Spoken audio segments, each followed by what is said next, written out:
can outlaw graffiti, they can make it illegal, they can ban it, they can do whatever they want, but it's something that's here to stay. This art form stems from something illegal because of what it is, and it's going to continue to thrive because this is our art form.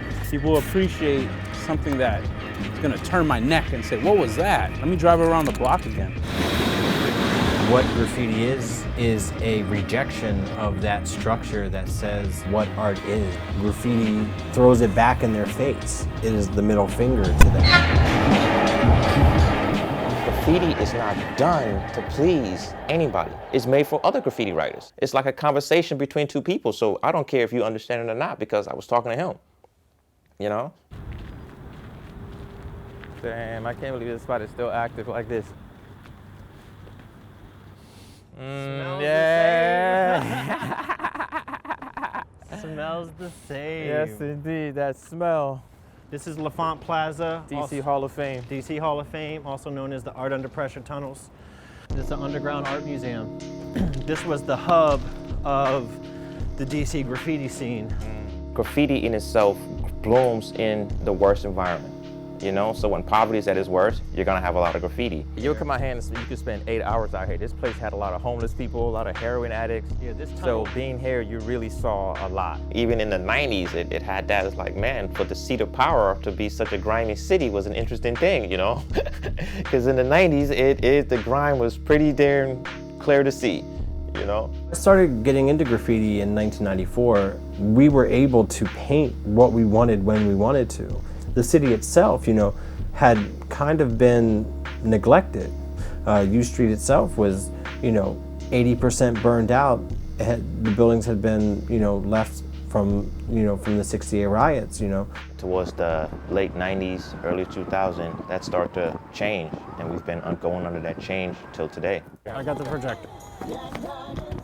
I stopped writing illegal graffiti about 8 years ago, but the things that I'm doing now, you know, are equally connected, like the Chocolate City mural that we're painting on 14th and S Street. The mural, in a nutshell, is pretty much an homage to the original nickname that DC used to have, which was Chocolate City.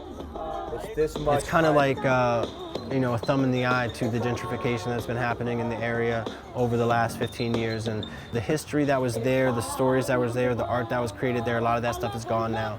I think that you can appreciate new DC, but you have to know what old DC is.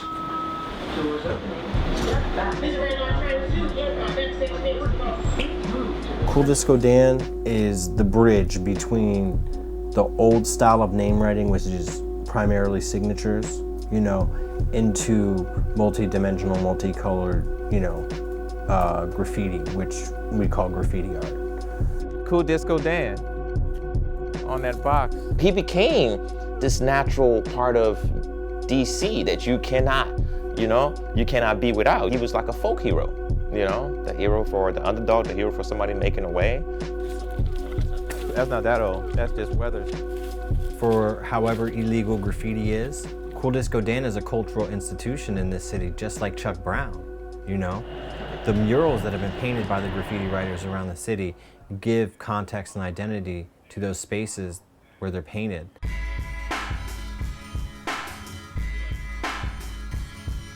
Graffiti is not something that you keep or try to control. Graffiti in its raw essence was something that you did. It was an experience, it was a feeling. There was always going to be a kid who feels like he does not or she does not have a voice, and they will employ the tools of a graffiti writer. Oh, this is his black book. His black book. Oh, this is a black book. Yo, look at this dude. My man, Mark. Graffiti has a funny way of sticking to you and sticking around, you know? It's a way for the disenfranchised, the disempowered to kind of feel like you have a voice. You know, I was here, I existed, you know?